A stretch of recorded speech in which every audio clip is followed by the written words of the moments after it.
Hello সবাইকে, কেমন আছো সবাই? আবারও চলে এসেছি আমার একটা নতুন রেসিপি নিয়ে। আজকে আমাদের রেসিপি হচ্ছে কচুর শাক ছোলা দিয়ে। তো যেহেতু তোমরা যেমন দেখতেই পাচ্ছ, কচুর শাক এখানে কাটা হচ্ছে, আমার শাশুড়ি মা কাটছেন। বিকজ কচুর শাক নাকি ভীষণ হাত চুলকায়, তো আমি কাটতে পারি না। তো আমি এখানে আমার শাশুড়ি মা করে দিচ্ছে, আজকে উনি রান্না করবেন। তো আজকে যেমন কচুর শাক এখানে রেডি হচ্ছে, কচুর শাক কাটা হয়ে গেছে, ধোয়া হয়ে গেছে।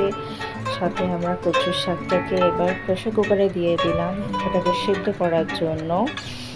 আর সাথে আমরা কচুর শাকে আমরা ছোলাও দিয়েছি।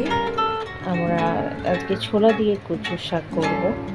আর সাথে একটুখানি নুন দিয়ে দিলাম। আর ব্যাস, সিটি মারতে বসিয়ে দিলাম। মিনিমাম অন্তত 4-5টা সিটি মেরে তারপরে এই যে নাবিয়ে নিয়েছি।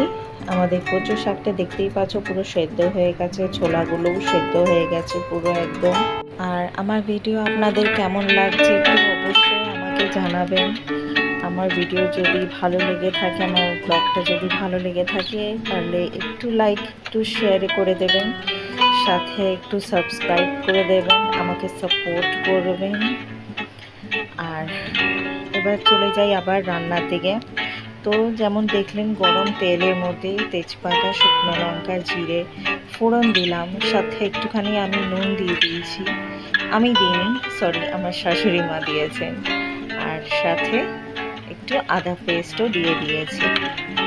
এবার একটু তেলের মধ্যে এটা হালকা নেড়ে চেড়ে একটু ভাজা ভাজা হয়ে গেলে, একটু আদার একটু ফ্লেভারটা বেরিয়ে গেলে, কাঁচা যে ফ্লেভারটা থাকে সেটা বেরিয়ে যাওয়াতে তারপরেই এর মধ্যে আমরা এবার এর মধ্যে দেওয়া হচ্ছে শাকটার মধ্যে একটু আমার শাশুড়ি মা একটু আগে হলুদ গুঁড়ো, জিরে গুঁড়ো, লঙ্কার গুঁড়ো একটু দিয়ে দিয়েছিল সেদ্ধ করার পরে।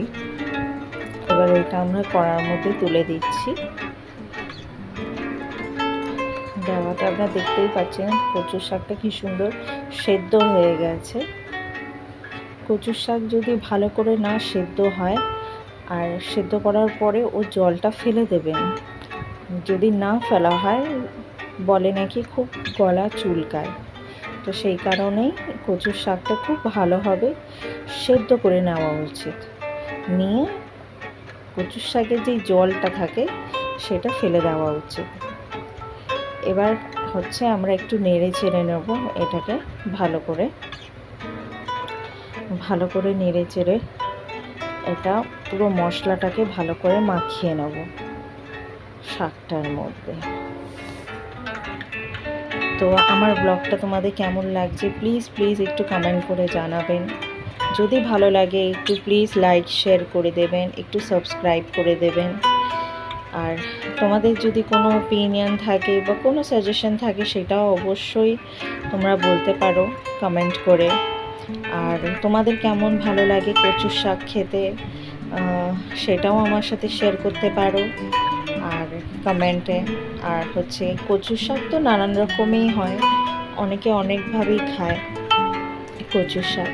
যেমন ইলিশ মাছের মাথা দিয়েও ভালো লাগে, চিংড়ি মাছ দিয়েও ভালো লাগে, অনেক রকম দিয়ে খাওয়া হয়। তোমরা কেমনভাবে খাও একটু আমাকে অবশ্যই কমেন্ট করে জানিও।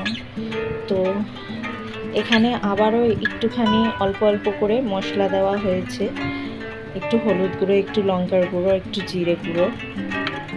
যেহেতু সেদ্ধ হবার পরে তখন একটুখানি দেওয়া হয়েছিল মশলা ওর মধ্যে, তো কড়ার মধ্যে একটু মশলাটা কম লাগছিল বলে ওই জন্য আমার শাশুড়ি মা আবার একটুখানি মশলা ওর মধ্যে দিয়ে দিয়েছে। সাথে 2টো কাঁচা লঙ্কা ফাটিয়ে ওর মধ্যে দিয়ে দেওয়া হয়েছে। একটু স্পাইসি না হলে ভালো লাগে না, সাথে একটু মিষ্টি না হলেও ভালো লাগে না, তো সেই কারণে একটু চিনি দেওয়া হয়েছে এখানে। একটু নয়, অনেকটাই।